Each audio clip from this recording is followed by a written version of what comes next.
믿는 사람입니다. 오늘 말씀을 듣는 모든 소원교회 성도님들이 말씀으로 살아간다는 게 무엇인가?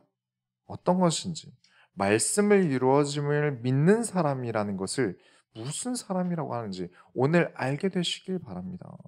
서론으로 들어갑니다. 여러분, 가장 강한 힘을 가지셔야 돼요. 여러분은 세상이 줄 수 없는 가장 강한 힘을 가지셔야 됩니다. 우리가 지난주에 마가복음을 마무리 지었어요. 사복음서 중에 가장 사람들이 잘 안 보고 중요하게 생각하지 않는 게 마가복음이었어요. 그렇죠? 이 마가복음을 우리가 근데 세밀하게 보았습니다. 중요한 메시지를 던지죠. 무엇이었습니까? 너희는 어디까지 예수님을 따라갈 수 있느냐? 얼마나 믿고 예수님이 가시는 길을 어디까지 갈 수 있느냐? 합리적인 사람들은요, 정확하지도 않고 분명하지도 않은 불안한 미래를 생각하려고 하지 않을 거예요. 그렇다면 예수님을 적당히 따라가거나 아예 안 따라가겠죠. 그래서 대부분 예수님을 따라다닌 사람들은 어떤 사람들이었습니까? 똑똑한 사람들이었나요? 아니죠. 어부, 세리, 가난한 자, 병든 자들이 따라다녔어요. 예수님이 무슨 배경이 있습니까? 뭐 믿을 게 있어서요? 지금 왕족인가요? 아니죠. 그럼 어떤 거부나 정치인인가요? 그것도 아닙니다. 로마인인가요? 아니죠. 아무것도 없으셨어요. 그런 아무것도 아닌 예수를 따라간다? 예수를 메시아로 믿는다? 내 미래가 불안해서 그런 건 못하는 거예요. 어림도 없죠. 그런데 죽음까지도 넘어서 예수님을 따라가는 믿음을 가진 자들을 히브리서에서 이렇게 평가합니다. 히브리서 11장 36절부터 37절에 또 어떤 이들은 조롱과 채찍질 뿐 아니라 결박과 옥에 갇히는 시련도 받으며 돌로 치는 것과 톱으로 켜는 것과 시험과 칼로 죽임을 당하고 양과 염소의 가죽을 입고 유리하여 궁핍과 환난과 학대를 받았으니 자 조롱을 받고 채찍질을 받으면 망한 거죠. 돌로 맞고 톱으로 썰리고 칼로 죽임을 당하고 비참하지 않습니까? 뭐가 된 게 없지 않습니까? 정말 똑똑하다면 이런 거 따라가면 안 되겠죠. 그런데 11장 38절에 이런 사람은 세상이 감당하지 못하느니라. 예수님을 따라가겠다는 믿음은 아주 강력한 겁니다. 우리가 세상에 지배당하지 않는 예수님께서 제자들에게 우리의 육신은 죽일 수 있어도 영을 죽일 수 없는 자들을 두려워하지 말라는 말씀을 이루는 힘은 여기서 나오는 겁니다. 당하지 않고 지지 않고 쉽게 타협하지 않고 옳은 길을 두려워하지 않고 나아가는 방법은 이 험한 세상에 단 한 가지 방법밖에 없습니다. 오직 예수님을 따라가는 믿음밖에 없어요. 예수님이 전부인 믿음밖에 없습니다. 그리스도로 살아가겠다는 믿음은 우리가 사회에서 조여오는 수많은 불합리함과도 싸울 수 있게 합니다. 누가 직장에서 어렵게 한다? 대부분 아무 말도 못하겠죠. 왜죠? 내가 일자리를 잃는 것도 두려울 거고 일자리에서 보복도 두렵고 그럴 수 있죠. 그런데 우리는 하지 말아야 할 짓에서 분명히 말할 수 있게 됩니다. 왜냐? 우리는 배경이 있기 때문이에요. 하나님이라는 배경이 우리와 함께합니다. 예수님께서 진리를 따라가면서 굽히지 않으신 것처럼 그 결과로 십자가의 승리로 지금 우리에게 도달하여 있습니다. 이는 정말 강력한 거예요. 성도님들이 간혹 어려운 일을 겪게 될 때 제가 가끔씩 무슨 얘기 드립니까? 무슨 말씀을 꼭 드리냐면 지지 마세요라는 말씀을 드립니다. 들어보신 분들 계시죠?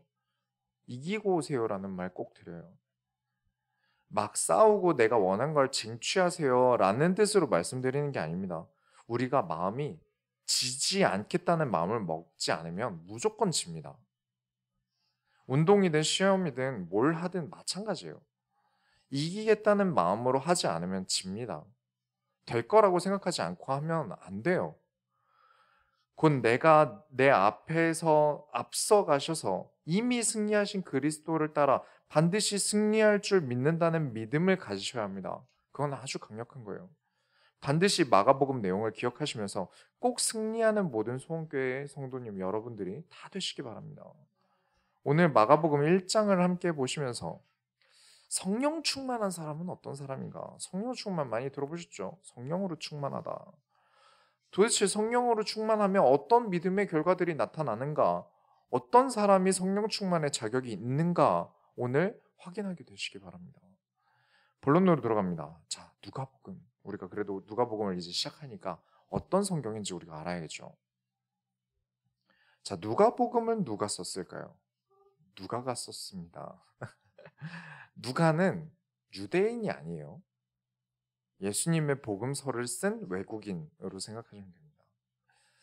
그리고 직업은 의사예요. 와, 의사니까 엘리트겠네. 그렇게 해석하는 분들이 많으셨어요.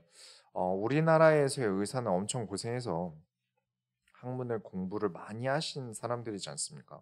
근데 당시에도 엄청 많이 배우셔야 되는 건 맞는데 당시 로마 제국 분위기가 어땠냐면 의사와 약사는 노예 중에서 똑똑한 사람들로 뽑았습니다. 그래서 노예 중에는 대우를 받는데 그래도 노예는 노예라 차별과 학대를 받는 경우도 있었어요. 그래서 누가는 로마 사람이 아니라 노예는 아니지만 당시 분위기를 보면 의사는 엘리트다라고 무조건 공식화되어 있는 게 아니었던 거예요. 그런데 누가라는 사람 자체가 엘리트인 건 맞습니다. 일단 우리야 번역본을 보지만 누가복음의 헬라어 원문을 보면 헬라어 수준이 상당히 높았다고 해요. 다른 어떤 성경보다 아주 수준이 높은 헬라어를 구사했다. 그리고 누가는 누가복음만 쓴 게 아니라 이 사도행전이라는 성경도 같이 씁니다. 사도행전에서 각 나라와 지역에서 일어난 일들을 직접 본 것도 있고 말로 들은 이야기도 있지만 그것을 엮고 집필하는 데 있어서는 수준이 상당했다는 거예요. 그리고 누가복음은 신약 전체에서 가장 양이 방대합니다. 제일 길어요. 그만큼 세세히 정밀하게 기록하는 성격이 있었다는 거죠. 그리고 누가복음은 소외계층에 대해서 관심을 많이 두고 있는 복음서입니다. 다른 복음서에도 있지만 유독 누가복음에 더 많이 소외된 계층에 대해서 관심을 가지고 있어요. 당시 사회적 약자라던가 여성이라던가 환자라던가 그런 어떤 소외된 사람들에 대해서 눈여겨보고 있습니다. 어떤 소외된 사람들, 억압된 사람들에 대해 예수님께서 어떤 관심을 가지셨는지, 어떤 방식으로 대하셨는지 이런 쪽으로 관심이 있으신 분들이라면 우리가 지금 진행되어지는 누가복음을 잘 들어보시기 바라요. 자, 누가복음 1장을 보시면 1절부터 4절을 한번 읽어보겠습니다. 우리 중에 이루어진 사실에 대하여 처음부터 목격자와 말씀의 일꾼된 자들이 전하여 준 대로 내력을 저술하려고 붓을 든 사람이 많은지라. 그 모든 일을 근원부터 자세히 미루어 살핀 나도 데오빌로 각하에게 차례대로 써보내는 것이 좋은 줄로 아노니 이는 각하가 알고 있는 바를 더 확실하게 하려 함이로라. 말씀의 일꾼들과 목격자의 증언들이 많았다. 이것을 누가가 근원적으로 순차적으로 써서 데오빌로라는 로마의 높은 관직에 있던 사람에게 쓴 글이라는 거예요. 그러면 데오빌로는 누굴까요? 데오빌로가 누굴까요? 여기 있는 데오빌로가 누구인지 아무도 모릅니다. 아니 여기 데오빌로라고 써있잖아요. 이름이 아니라 가명이에요. 높으신 분에게 한참 핍박받던 시기에 써서 보내는 글이다 보니까 데오빌로라는 사람이 누군지 모르도록 그 사람을 별명으로 보낸 거예요. 데오빌로 뜻이 뭐냐면 하나님의 사랑을 받은 사람이라는 뜻입니다. 내가 하나님의 사랑을 받은 사람에게 이 편지를 보낸다라고 쓴 게 누가복음인 거죠. 그리고 사도행전도 데오빌로에게 씁니다. 여러분은 하나님의 사랑을 받은 사람입니까? 이 질문을 꼭 하셔야 돼요. 여러분은 하나님의 사랑을 받은 사람이 맞습니까? 자, 하나님의 사랑을 받은 사람에게 지금 무엇을 보냈죠? 예수님의 태어나심부터 부활하시기까지 그리고 부활 이후에 예수님께서 제자들과 어떻게 함께 하는지 누가가 알려줍니다. 그렇습니다. 하나님의 사랑을 받은 자라면 예수님에 대해 알아야 하는 게 정상입니다. 많은 사람들이 그래요. 난 하나님의 사랑을 많이 받았어. 하지만 성경에 대해서는 아무것도 몰라요. 예수님의 행적과 이런 것에 대해서 관심이 없어요. 진짜 하나님의 사랑을 받았을까요? 네, 받았겠죠. 하지만 하나님의 사랑을 받은 사람이라면 예수님에 대해 알아야 합니다. 그리고 예수님이 부활 이후의 행적에 대해서도 어떻게 우리와 함께 하시는가? 지금도 예수님께서 어떻게 우리와 함께 성령으로 역사하시는가를 알아야 돼요. 아이고, 목사님, 하나님의 사랑은 사랑이고 나머지는 머리 아프고 어렵고 귀찮아요. 안 그래도 세상 머리 아픈데 교회까지 와서 그러고 싶지 않아요. 좋습니다. 그것도 믿음이니까요. 온라인으로 저희 메시지를 받아보시는 분들 중에 어떤 분이 이렇게 얘기를 하세요. 목사님 설교는 정말 좋은데요. 숙면의 최고예요. 그래서 네, 푹 주무시고 개운하게 일어나시기 바랍니다. 그래도 내가 진짜 하나님의 사랑을 받은 사람이 맞다면 그만큼 예수님의 행적에 마음이 기울게 되시길 축원합니다. 왜 이야기부터 드리느냐? 자, 초반에 1장에 예수님의 행적이 안 나와요.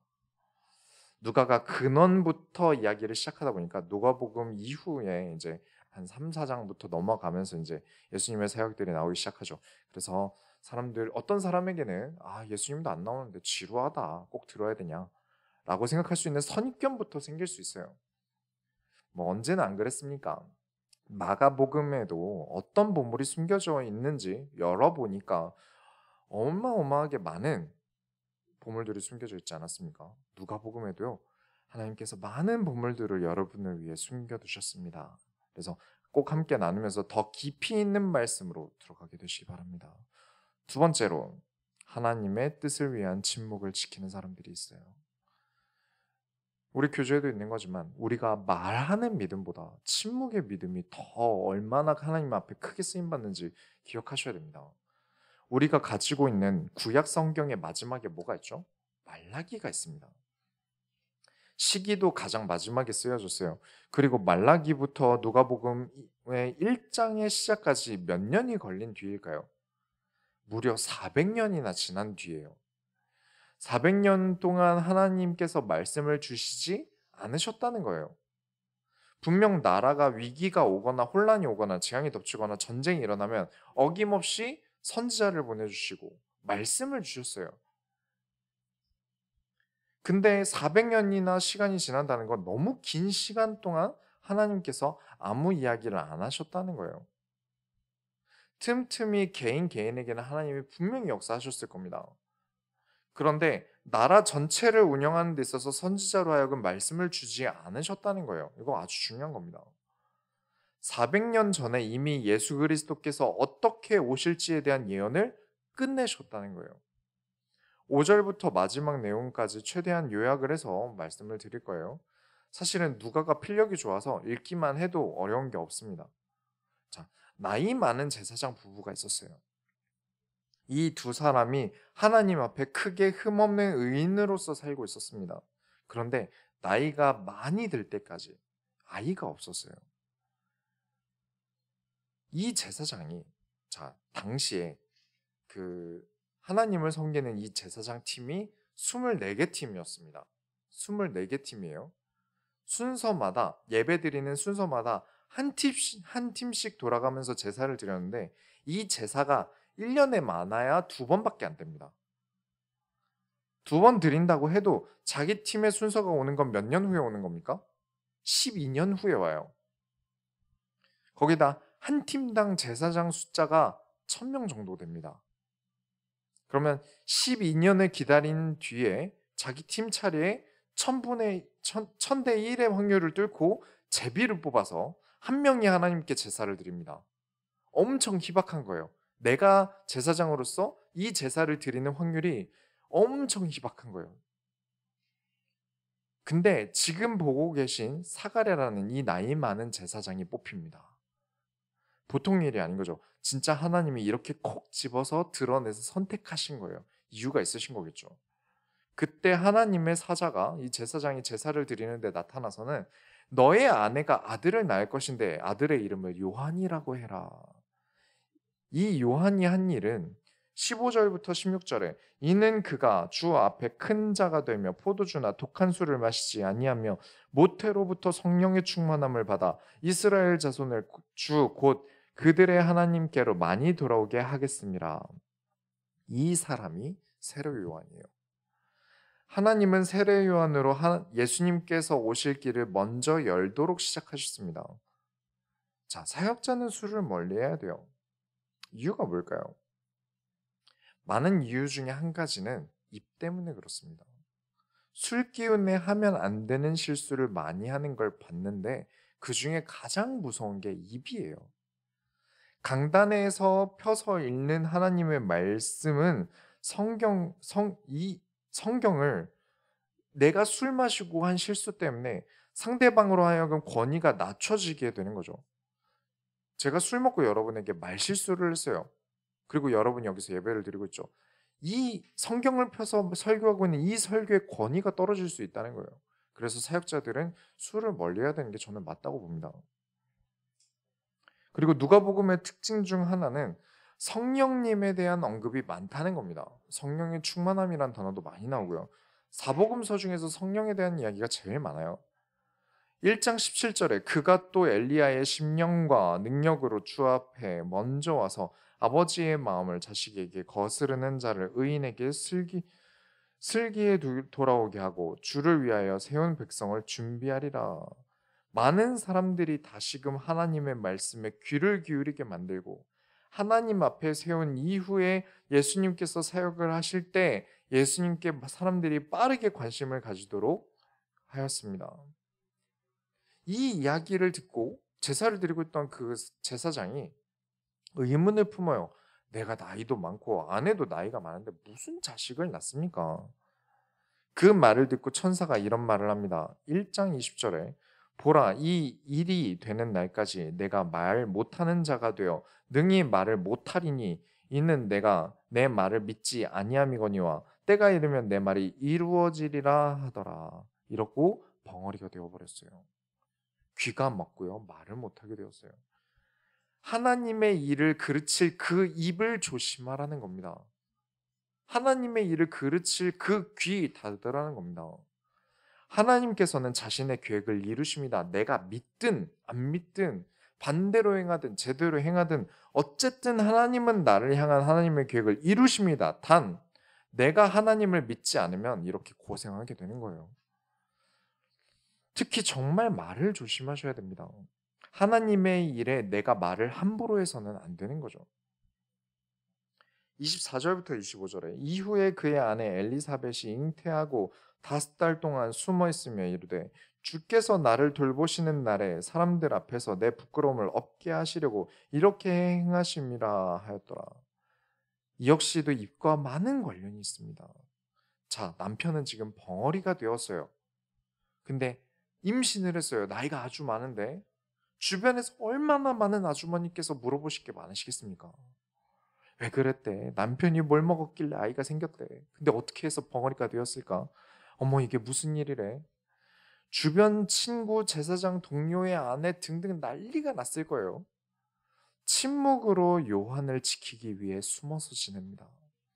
하나님께서 이 땅에서 나를 돌보시는 중 내가 돌아다니면서 동네 방네 소문내고 자랑하고 입 열고 돌아다니면서 실수하는 부끄러움을 없게 하시려고 나를 숨어 살게 하셨다. 침묵. 무조건 말을 하지 말자는 게 아닙니다. 무조건 입 다물고 사는 게 좋다는 게 아니에요.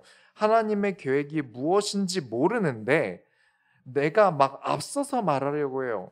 그때 나에게 말하셔야 합니다. 침묵하라. 잠잠하라. 하나님의 계획이 있다면 신중해라. 그리고 말해야 하는 때가 오면 아무것도 두려워하지 말라. 세 번째로 주께서 하신 말씀이 반드시 이루어지리라고 믿은 그 자에게 복이 있도다. 사실 이 누가복음 1장 전체를 다 읽고 싶을 정도였어요. 하지만 최대한 줄이니까 오늘 읽은 본문밖에 읽을 수가 없었어요. 자, 다음에 26절부터 요약해서 설명을 드리면 이번에는 6개월 뒤에 지금 이 일이 있고 6개월 뒤에 주의 사자 가브리엘이 이번엔 갈릴리의 나사렛으로 갑니다. 거기서 요셉이라는 사람과 약혼한 마리아라는 여인에게 찾아가요. 30절부터 3절까지 보시면 천사가 이르되 마리아여 무서워하지 말라 내가 하나님께 은혜를 입었느니라 보라 내가 잉태하여 아들을 낳으리니 그 이름을 예수라 하라 그가 큰 자가 되고 지극히 높으신 이의 아들이라 일컬어질 것이요 주 하나님께서 그 조상 다윗의 왕위에 그를 주시리니 영원히 야곱의 집을 왕으로 다스릴 것이며 그 나라가 무궁하리라. 이 얘기를 들으면 반응이 어떻습니까? 아까 제사장도 의심하지 않았습니까? 34절에 마리아가 천사에게 말하되 나는 남자를 알지 못하니 어찌 이 일이 있으리까? 안 된다는 거죠. 말씀으로 살아간다라는 게 왜 어려울까요? 왜 많은 사람들이 말씀으로 하나님 말씀으로 살아간다가 왜 어려울까요? 저희 사모님 유튜브나 저희 유튜브나 댓글에 그렇게 쓰시는 분들이 많아요. 뭐가 도대체 말씀대로 사는 건가요? 도무지 모르겠어요. 하나님과 함께 한다는 게 뭔가요? 라는 걸 모르겠어요 라고 물어보시는 분들이 많아요. 내가 예수를 믿고 살아온 세월과 그렇지 않은 세월은 부딪히는 게 많을 겁니다. 그리고 내가 당연하다고 여기는 것들 있지 않습니까? 부딪히는 게 많을 거예요. 어떻게 남자를 모르는 여인이 임신을 합니까? 어떻게 나이가 이렇게 많은데 임신을 합니까? 부딪히는 게 많을 거예요. 말씀대로 살다 보면요, 내 생각엔 비합리적이다 느껴지는 것, 시대착오적이다 느껴지는 것, 내가 당연하다고 여기는 것, 그런 많은 것들과 부딪히게 될 겁니다. 결혼 생활을 해도요, 완전 다른 가정에서 살던 사람이 만나 결혼하는 거 아닙니까? 당연히 엄청 부딪히고요, 안 맞는 것도 많을 거예요. 근데 그걸 맞춰 나가는 거죠. 신앙생활도 당연한 겁니다. 이건 교회를 다녀도 마찬가지예요. 많은 소원교회 성도님들이 알고 계실 거라고 생각합니다. 내가 알던 것보다 성경에는 더 많은 비밀을 숨겨두셨어요. 지금까지 하나님은 이런 분이셔, 신앙생활은 이런 거지라고 당연하게 생각하던 것들이 성경을 보니까 아닌 것들도 꽤 많아요. 이런 것들이 많이 부딪힙니다. 정상이에요. 그 과정이 없다면 변화가, 성화가 되지 않습니다. 성화가 무슨 뜻이죠? 거룩한 변화가 일어나지 않아요.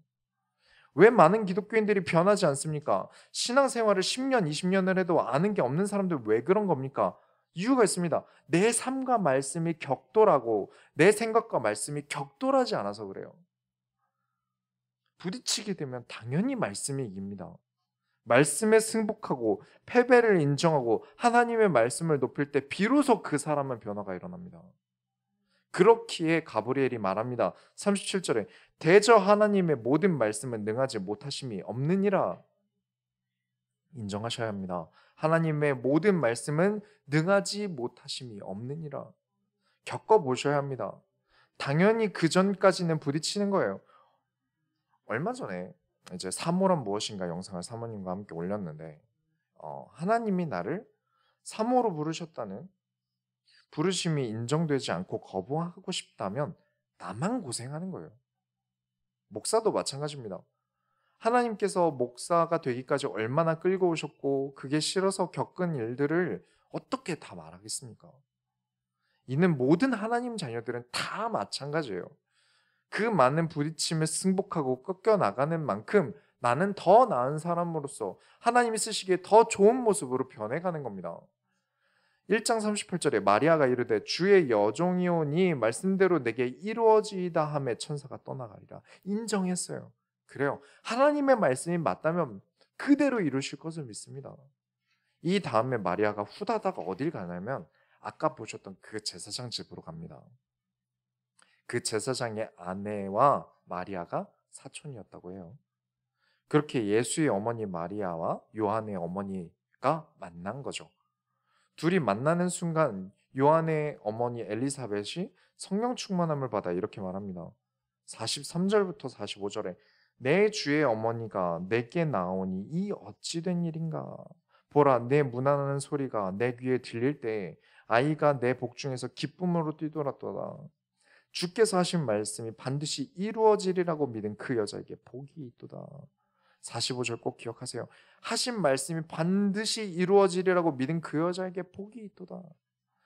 남편은 믿지 못하여서 지금 벙어리가 된 상황이에요. 마리아는 하나님을 믿었다. 말씀을 믿었다. 지금 내 생각과 부딪히는 게 있어도 나는 하나님의 말씀이 맞다고 믿는다. 41절에 보면 성령 충만함이라는 게 뭡니까? 누가복음에 성령에 대한 이야기가 많이 나올 건데 잘 보셔야 합니다. 성령에 충만해지면 이상한 소리 하는 거 아닙니다. 갑자기 되도 않는 소리 하는 거 아닙니다. 잘 보세요. 사람이 성령에 충만할 때 뭐라고 이야기하는지 하나님께서 말씀을 이루려 하시는구나라는 확신이 듭니다. 그게 성령 충만이에요. 성령에 충만하면 방언을 한다? 성령에 충만하면 예언을 한다? 그럴 수도 있습니다. 근데 이것들은 부수적인 거예요. 잘 보셔야 합니다. 성령의 충만함이 임하면 하나님께서 말씀을 이루실 것을 확신한다라고 말하게 됩니다. 두고 보세요. 성경 내내 증명하겠습니다. 아니 이미 사도행전 시간에 이미 한번 사도행전 했죠. 그때도 증명하였습니다. 결론을 내리겠습니다. 진짜 성령에 충만한 사람이 되시기 바랍니다. 46절부터 80절까지는 전부 성령에 충만해서 요한의 부모와 예수의 어머니 마리아가 많은 이야기를 합니다. 뭘 했을까요? 불러 이거 했을까요? 아니면 막 갑자기 공중부양이라고 막 미친 듯이 뛰었을까요? 성령의 충만함은 내부도 외관도 정상입니다. 막 이상한 행동을 하지 않아요. 저는 성경에서 성령 충만할 때 그런 이상한 행동을 하는 걸 본 적이 없습니다. 기도원 희한한 데 가면요. 이게 가면 사람들이 다 나무 하나씩 이렇게 끌어안고 있어요. 뭐 하고 있냐면 성령 충만하면 나무를 뽑는데요. 그래서 주야 하면서 뽑고 있어요. 암에 걸렸는데 병원에서 포기했고 자기는 살고 싶다고 기도원에 들어갔는데 거기 사역자가 아픈 부위를 계속 때려요. 더러운 귀신아 나가라. 이러면서 46절부터 80절을 다 읽기에는 너무 기니까 이 구절들을 다 읽지 않겠습니다만 꼭 읽어보세요. 성령에 충만하면 어떻게 되는지 읽어보시기 바랍니다. 46절에 주를 찬양한다. 47절에 내 마음이 주를 기뻐한다. 48절에 나의 비천함을 돌보셨다. 49절에 그의 이름은 거룩하시다. 이 4절만 읽어도요. 얼마나 은혜되고 얼마나 정상적입니까? 어디 이상한 신비주의적 은사들이 있었습니까? 57절부터 보시면 아까 그 요한의 아버지 제사장이 있는데 자 이제 애를 낳았어요. 아기가 태어났는데 얼마나 예쁘겠습니까? 정말 늦게 낳았어요. 그래서 친척들이 아이 이름을 아버지 이름을 따서 스가랴라고 지으려고 해요. 근데 요한의 어머니는 아이 이름을 요한이라고 해야 된다 주장을 합니다. 근데 여자의 말이라서 들으려고 하지 않아요. 그런 시대였으니까요. 그때 요한의 아버지가 벙어리가 되어 있지 않습니까? 근데 단순한 벙어리가 아니라 귀머거리까지 되었어요. 아무도 이 사람에게 아들 이름을 요한이라고 지어야 된다고 말한 적이 없는 거예요. 근데 이 아버지가 와서 아이의 이름을 뭐라고 쓰려고 하는지 글로 적는데 요한이라고 씁니다. 그 순간 어떻게 되었느냐? 64절에 이에 곧 그의 입이 곧 열리고 혀가 풀리며 말을 하여 하나님을 찬송하니 귀 먹고 말 못하던 사람이 혀가 풀리고 말을 합니다. 사람들이 자꾸 이상한 데 관심을 가집니다. 아, 성령 충만해지면 말을 할 수 있구나. 병이 낫는구나. 마가복음에서도 보셨죠? 믿음이 깊다는 건 어떤 결과와 상관없이 하나님을 따라가는 게 믿음입니다. 누가복음에서도 보셔야 됩니다. 성령 충만이라는 것은 병이 낫고 병을 낫게 하고 뭐 넘어져라 해서 넘어지고 막 방언 받아라 해서 방언 받고 그런 게 아닙니다. 거기에 관심 있으시면 안 돼요. 67절 보시면 그 붙인 사가랴가 성령의 충만함을 받아 예언하여 이르되 뭐라고 얘기하냐? 70절부터 71절에 이것은 주께서 예로부터 거룩한 선지자의 입으로 말씀하신 바와 같이 우리 원수에게서 우리를 미워하는 모든 자의 손에서 구원하시는 일이라. 하나님의 말씀이 그 어떤 것보다 앞서게 됩니다. 하나님의 말씀을 믿음으로 살아가는 그 사람이 성령 충만한 사람이에요. 저는 뭐 누가 귀신을 내어 쫓았다, 그게 치유다, 병든 자를 일으켰다 한 개도 관심 없습니다. 대부분들이 사기꾼이기도 하고요. 물론 일어납니다. 귀신을 내어 쫓기도 하고요. 병든 자를 치유하기도 합니다. 그런 일들은 일어납니다. 그런데 진짜 성령 충만한 이 사람들은 이거 얘기한다고 바쁘지 않습니다. 제가 어딜 갔는데 어떤 사람을 일으켰습니다. 제가 귀신을 내쫓았습니다. 진짜 성령 충만한 사람이라면 이 얘기 많이 하지 않아요. 하나님의 말씀이 어떻게 성취되었는지 이야기합니다. 성경이 그러니까요. 성경에 성령 충만한 사람들이 그렇게 얘기했으니까요. 여러분 성령에 충만하시기 바랍니다. 한 주간 하나님께서 주신 주일의 말씀이 어떻게 성취되었는지 저에게 성도님들께서 여러분의 성령 충만함을 저에게 들려주시고 성도들에게 나누시길 바랍니다. 이렇게 우리에게 하나님의 말씀이 강하게 역사하신다. 내 많은 고정관념과 말씀은 충돌할 겁니다. 그러나 말씀을 읽을 때 여러분은 체험하시게 될 겁니다. 아, 이게 성령의 충만함이구나. 아, 이게 감사한 성령의 충만함이구나. 아시게 될 겁니다. 뭐 음악 안 듣는다고, 뭐 게임 안 한다고, 모여서 불러불러 한다고 성령 충만함 생기는 거 아닙니다. 내가 나 자신을 꺾을 만큼 말씀이 나에게 강하게 역사하시는 것을 성령의 충만함이라고 합니다. 진짜 성령 충만함을 체험하는 모든 소원교회 성도님들이 다 되시기 바랍니다. 우리가 하나님의 소원을 이뤄드립시다. 하나님 감사합니다. 우리가 성령님께서 하시는 일을, 성령 충만함을 오늘 알게 됩니다. 하나님,